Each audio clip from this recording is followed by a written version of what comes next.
दोस्तों, आज आप पढ़ेंगे गौतम बुद्ध की एक ऐसी कहानी जिससे आपको ईमानदारी और सच्चाई के रास्ते पर रहने की मोटिवेशन मिलेगी। यह कहानी हमें और महात्मा बुद्ध के शिष्यों को एक महत्वपूर्ण सीख सिखाती है, जो सच्चाई और ईमानदारी की महत्वपूर्ण भूमिका को बयान करती है। महात्मा बुद्ध के इस मोटिवेशनल कहानी से हमें यह सीखने को मिलता है कि जीवन में सच्चाई और ईमानदारी से काम करके हम खुद को और अपने आसपास के लोगों को सफलता के सही रास्ते पर ले जा सकते हैं। कहानी का शीर्षक है ईमानदारी का फल हमेशा मीठा होता है। एक बार की बात है, महात्मा बुद्ध अपने शिष्यों के साथ नगर भ्रमण पर निकलने वाले थे, पर इस बार बुद्ध जी ने कहा कि केवल कुछ शिष्य ही हमारे साथ इस यात्रा पर जा पाएंगे। इसके लिए हम कल बताएंगे कि क्या करना होगा। फिर सभी शिष्य अगली सुबह होने का इंतजार करने लगे। फिर सुबह होते ही सभी शिष्य महात्मा जी के समक्ष जा पहुँचे। तभी महात्मा जी ने कहा कि हम 3 महीने बाद यात्रा पर निकलेंगे। तभी एक शिष्य ने पूछा कि गुरु जी, आपके साथ यात्रा पर कौन जाएगा? इसके बारे में आपने बताया ही नहीं। तभी महात्मा जी बोले कि केवल एक ही शिष्य हमारे साथ इस यात्रा पर जाएगा। तो सभी शिष्य हैरानी से महात्मा जी की ओर देखने लगे। केवल एक ही शिष्य। तब महात्मा जी ने कहा कि हाँ, और इसका चुनाव हम एक परीक्षा द्वारा करेंगे। जो इस परीक्षा में उत्तीर्ण होगा वही हमारे साथ यात्रा पर जा पाएगा।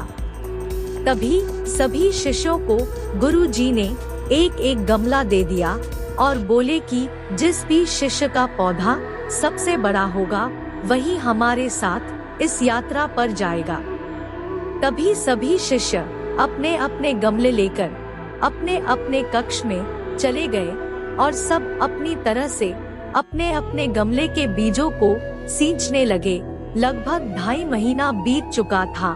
सभी शिष्यों के पौधे थोड़े थोड़े बढ़ने लगे, लेकिन उनमें से एक शिष्य का पौधा बिल्कुल भी नहीं बढ़ा।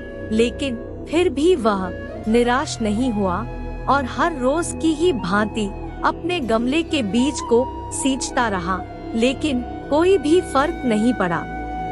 फिर परीक्षा का दिन आ गया। सभी शिष्य अपने अपने गमले लेकर महात्मा जी के समक्ष प्रस्तुत हुए। फिर थोड़ी देर बाद वह शिष्य भी वहां प्रस्तुत हुआ जिसके गमले में लगा बीज बिल्कुल भी नहीं बढ़ा। उस शिष्य को देखकर सभी शिष्य आपस में हंसने लगे। तभी महात्मा जी ने बड़े आश्चर्यजनक शब्दों में उस शिष्य से कहा कि क्या हुआ वत्स, तुम्हारा गमला तो बिल्कुल वैसा ही है जैसा कि हमने तुम्हें सौंपा था। तब उस शिष्य ने जवाब में कहा कि क्या करूं गुरुजी, मैंने तो इसकी हर रोज खूब देखभाल की, लेकिन यह बढ़ा नहीं। तब दूसरे सभी शिष्य उसका परिहास उड़ाने लगे। तब महात्मा जी बोले कि शिष्य, चलो तुम यात्रा पर चलने की तैयारी कर लो, हमें कल सुबह ही निकलना होगा। तभी सभी शिष्य बड़े अचंभे से महात्मा जी की ओर देखने लगे। तब महात्मा जी ने कहा कि हाँ, हमने जो पौधे तुम सबको दिए थे वह सभी बंजर थे, तो उसमें पौधा कहाँ से उगता? लेकिन तुम सब में से किसी ने भी सच्चाई और ईमानदारी से यह नहीं बताया कि इसमें पौधा नहीं उग पा रहा है, बल्कि यात्रा में जाने के लालच में सबने झूठ बोला। तब केवल इसी शिष्य ने ईमानदारी और सच्चाई का साथ दिया और यह कहने का साहस किया कि इस गमले से पौधा नहीं उग पा रहा है। कभी भी हमें ईमानदारी और सच्चाई के पथ से नहीं डगमगाना चाहिए। ईमानदारी और सच्चाई की राह थोड़ी मुश्किल जरूर हो सकती है, लेकिन इस पथ पर चलने से बहुत बड़ी बड़ी राह आसान हो जाती है। इसलिए सच्चाई और ईमानदारी पर चलने की वजह से आज इस शिष्य को यात्रा पर चलने का मौका मिल रहा है। और यह कोई साधारण यात्रा नहीं है, बल्कि बहुत बड़े मठ में हम इस शिष्य के साथ जा रहे हैं, जहां पर कि इसके भविष्य की नई राह खुलने वाली है। कहानी का निष्कर्ष।